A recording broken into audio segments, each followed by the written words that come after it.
The Premier shoved in a taxi driver protest at Parliament House.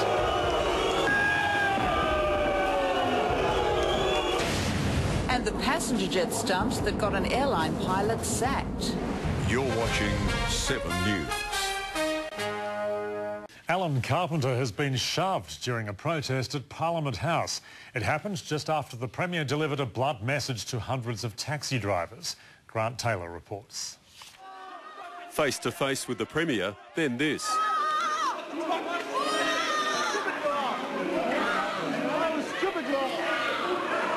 The man under arrest is 26-year-old Sahil Jafar. He isn't a taxi driver, but was there to support his brother-in-law, who is. Jafar was charged with disorderly behaviour. The Premier later accepted an apology. OK, we'll just calm down. They're going to have to take you away. Yeah, that's fair enough. All right then, yeah, have a good one. Thanks, mate. No worries. See you later. Cheers, fellas.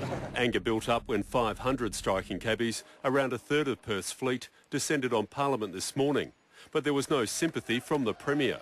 I've got some bad news for you. We need more taxis on the roads. Everybody knows. Everybody knows we need more taxis, more drivers on the roads in Western Australia, particularly in Perth. Cabbies say there are now too many taxis on the road and their incomes are falling because peak period drivers are now allowed to work on weekdays.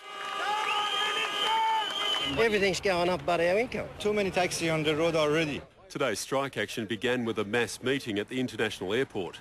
The drivers then headed in convoy to the domestic terminal. Angry passengers found themselves stranded.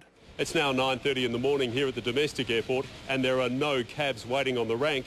There's at least 50 passengers waiting in the queue. But not all drivers agree with the action. I just think we need more cabs. Always getting complaints from people, they're waiting too long.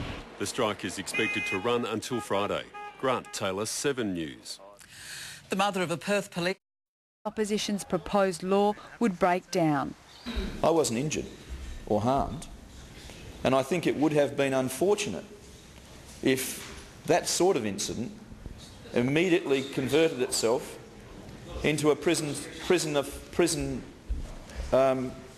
sentence. Alicia Kennedy, National 9 News.